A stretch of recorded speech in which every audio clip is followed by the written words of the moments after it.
While this mother-in-law was throwing out old clothes, an elderly homeless man approached her and asked for just a warm jacket. The mother-in-law yelled, "Get away from here. These clothes are too good for dirty beggars like you."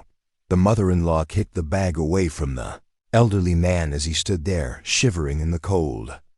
Just then, the son came outside and saw his mother treating the poor man cruelly. The son was shocked. "Wait, that's my old baseball coach." He ran toward them and yelled, "Mom, stop." The son turned to the poor man. "Coach Williams, is that really you?" "What happened?" The mother-in-law interrupted.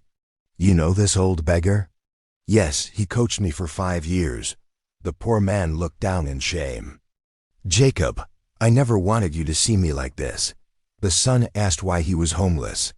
The poor man tearfully replied, 3 years ago, my wife passed away from cancer. I spent everything trying to save her. The bills took my house, my savings, everything.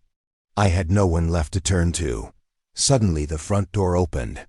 Stepping out was the daughter-in-law who had heard the commotion.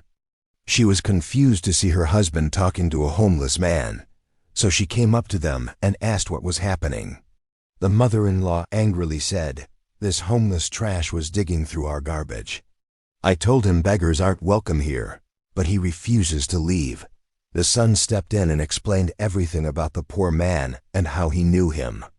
He also said, "When Dad left us, when I had no role model, and when I almost gave up on life, Coach Williams was the only person who believed in me." The daughter-in-law placed her hand on her husband and said, "I'm so proud of you for standing up for him." She and her husband guided Coach Williams inside to a warm home with food on the table. The daughter-in-law gave him a blanket and said, "Sir, you're welcome to stay as long as you need. Our home is your home. We're all children of God, and no one leaves here cold or hungry." The mother-in-law snatched the blanket away and said, "I refuse to let a stranger stay here." The son took the blanket back and declared, "First of all, this is my house, not yours. Second, we treat everyone with kindness. If you can't accept that, then leave and don't come back." The mother-in-law packed all her belongings and left the house. Coach Williams was filled with tears. "Every night, I prayed for someone to show me mercy. And today, God has answered my prayers.